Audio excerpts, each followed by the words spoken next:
Sahabat setia Gowor yang dikasih Tuhan, Shalom. Hari ini adalah Rabu 20 Agustus 2025. Hari ini kita memperingati peringatan wajib Santo Bernardus Abbas dan Pujangga Gereja. Bernardus lahir di Prancis pada tahun 1090.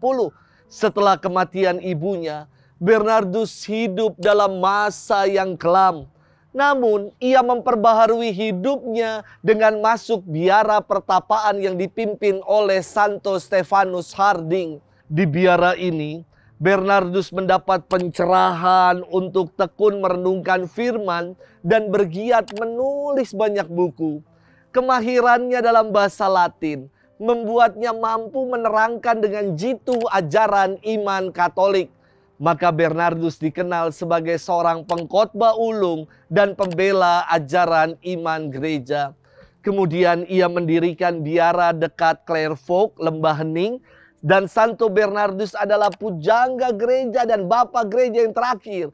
Ia wafat pada 20 Agustus tahun 1153 dan diangkat menjadi pelindung kongregasi SSCC, Kongregasi Hati Kudus Yesus dan Maria. Hari ini kita akan bersama-sama merenungkan firman Tuhan yang diambil dari Injil Matius 20 ayat 1 sampai dengan 16a. Kita siapkan hati kita. Haleluya, haleluya, haleluya. Sabda Allah itu hidup dan penuh daya, menguji pikiran dan segala maksud hati.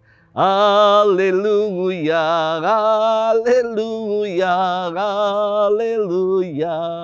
Tuhan bersamamu dan bersama rohmu. Inilah Injil suci menurut Matius, dimuliakanlah Tuhan. Sekali peristiwa Yesus mengemukakan perumpamaan berikut kepada murid-muridnya. Hal kerajaan surga itu seperti seorang tuan rumah yang pagi-pagi benar keluar mencari pekerja untuk kebun anggurnya. Setelah sepakat dengan para pekerja mengenai upah sedinar sehari, ia menyuruh mereka ke kebun anggurnya. Kira-kira pukul 9 pagi ia keluar pula dan dilihatnya ada orang-orang lain menganggur di pasar. Katanya kepada mereka, "Pergilah juga kalian ke kebun anggurku, dan aku akan memberimu apa yang pantas." Dan mereka pun pergi. Kira-kira pukul 12 dan pukul 3 sore ia keluar pula dan berbuat seperti tadi. Kira-kira pukul 5 sore ia keluar lagi dan mendapati orang-orang lain pula. Lalu katanya kepada mereka, "Mengapa kalian menganggur saja di sini sepanjang hari?" Jawab mereka, "Tidak ada orang yang mengupah kami." Kata orang itu, "Pergilah kalian juga ke kebun anggurku." Ketika hari sudah malam, berkatalah tuan itu kepada mandornya, "Panggillah sekalian pekerja dan bayarlah upahnya mulai dari yang masuk terakhir sampai kepada yang masuk terdahulu." Maka datanglah mereka yang mulai bekerja kira-kira pukul 5 sore, dan mereka masing-masing menerima 1 dinar. Kemudian datanglah mereka yang masuk terdahulu. Mereka mengira akan mendapat upah yang lebih besar, tetapi mereka pun menerima masing-masing 1 dinar juga. Ketika menerimanya, mereka bersungut-sungut kepada tuan itu, katanya, "Mereka yang masuk paling akhir ini hanya bekerja 1 jam, dan engkau menyamakan mereka dengan kami yang sehari suntuk bekerja berat dan menanggung panas terik matahari." Tetapi tuan itu menjawab salah seorang dari mereka, "Saudara, aku tidak berlaku tidak adil terhadapmu. Bukankah kita telah sepakat sedinar sehari? Ambillah bagianmu dan pergilah. Aku mau memberikan kepada orang yang masuk terakhir ini sama seperti kepadamu. Tidakkah aku bebas mempergunakan milikku menurut kehendak hatiku? Atau iri hatikah engkau karena aku murah hati?" Demikianlah yang terakhir menjadi yang terdahulu, dan yang terdahulu menjadi yang terakhir.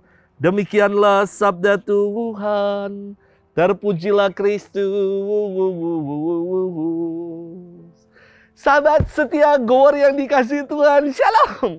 Suatu kali ada seorang karyawan pernah mengeluh kepada saya karena dirinya tidak menerima tunjangan seperti karyawan-karyawan lainnya.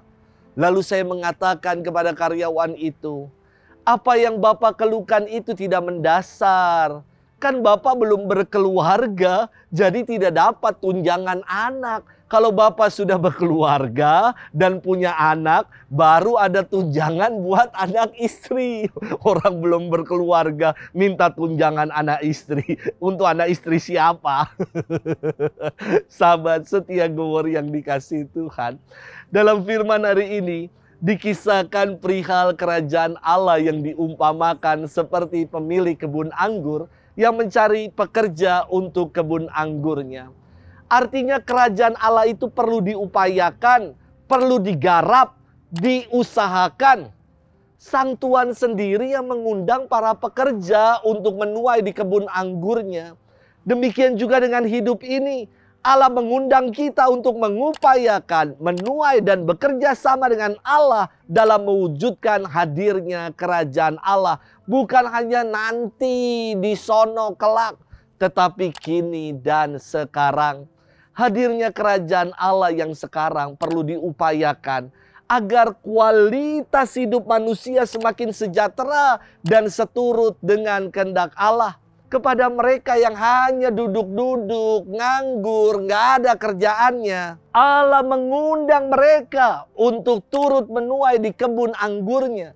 Dan upahnya pun semuanya rata sama, 1 dinar 1 hari.